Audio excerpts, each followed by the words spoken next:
ikut kulinto. Kata apa ikut apre.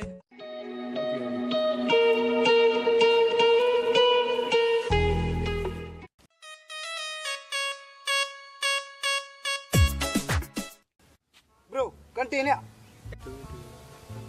Ya. Tapi lu hanapin. Maklum na. Tapi seribe. Maklum na luar be. Ya. Siapa yuk?